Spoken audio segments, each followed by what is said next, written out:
বাংলাদেশের উত্তর-পূর্ব প্রান্তে অবস্থিত সিলেট অঞ্চলকে বলা হয় চায়ের রাজধানী।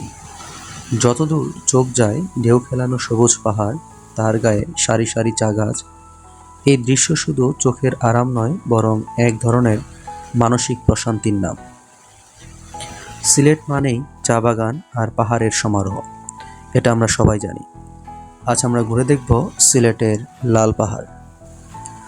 যারা প্রকৃতি ভালোবাসেন, ভিড় এড়িয়ে নিরিবিলি জায়গা খুঁজছেন, তাদের জন্য এই জায়গাটা একদম পারফেক্ট।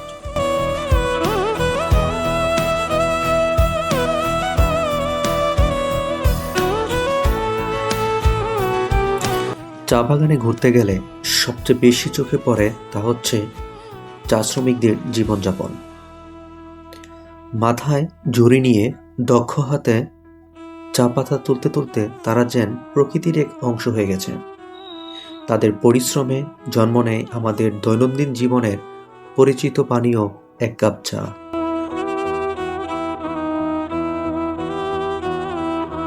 এই পাহাড়ের মাটি অন্য পাহাড়ের মতো নয়।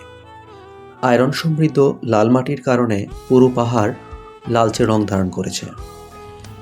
আগে এই অঞ্চলের মাটি নিয়ে নানা গবেষণাও হয়েছে। সময়ের সঙ্গে সঙ্গে পাহাড়ের রং আরও স্পষ্ট হয়ে উঠছে। লাল পাহাড়ের সবচেয়ে বড় সৌন্দর্য শুধু রং নয়, বরং এখানকার পরিবেশ। চারপাশের নিস্তব্ধতা, পাখির ডাক আর পাহাড়ি বাতাস সব মিলিয়ে একটা শান্ত অনুভূতি কাজ করে। চা বাগানের পথগুলো বেশ সরু এবং আঁকাবাঁকা। এই পথ ধরে হাঁটতে হাঁটতে বোঝা যায় প্রকৃতি কতটা পরিকল্পিতভাবে নিজেকে সাজিয়েছে। এই লাল মাটির উপর হাঁটতে একটু সাবধান হতে হয়, বিশেষ করে বর্ষাকালে মাটি পিচ্ছিল হয়ে যায়।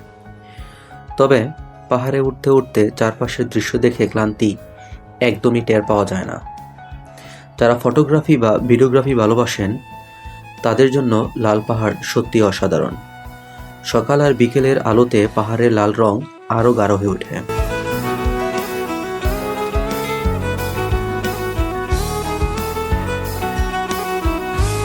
লাল পাহাড়ের পাশেই রয়েছে রাবার বাগান।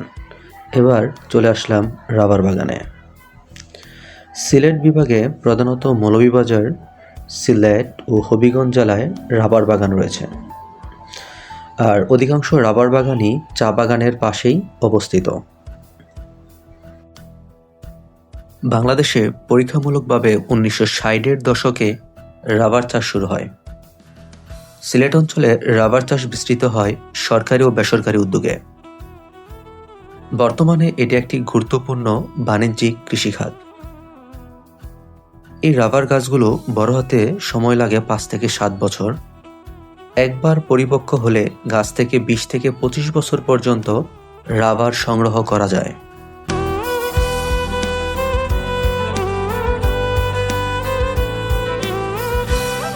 গাছের গায়ে সরু কাটা দাগ দিয়ে ল্যাটেক্স বা তরল রাবার সংগ্রহ করা হয়। এই কাজকে বলা হয় ট্যাপিং। সাধারণত ভোরে রাবার সংগ্রহ করা হয়।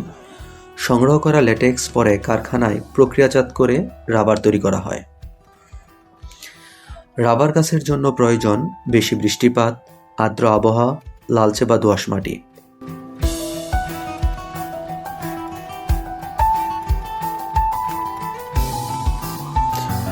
আপনি যদি সিলেট ভ্রমণে আসেন, ভিড়ের বাইরে একটু ভিন্ন কিছু দেখতে চান, লাল পাহাড় হতে পারে আপনার পরবর্তী গন্তব্য। ভিডিওটি ভালো লাগলে লাইক দিন, শেয়ার করুন এবং সাবস্ক্রাইব করতে ভুলবেন না। আল্লাহ হাফেজ। আসসালামু আলাইকুম।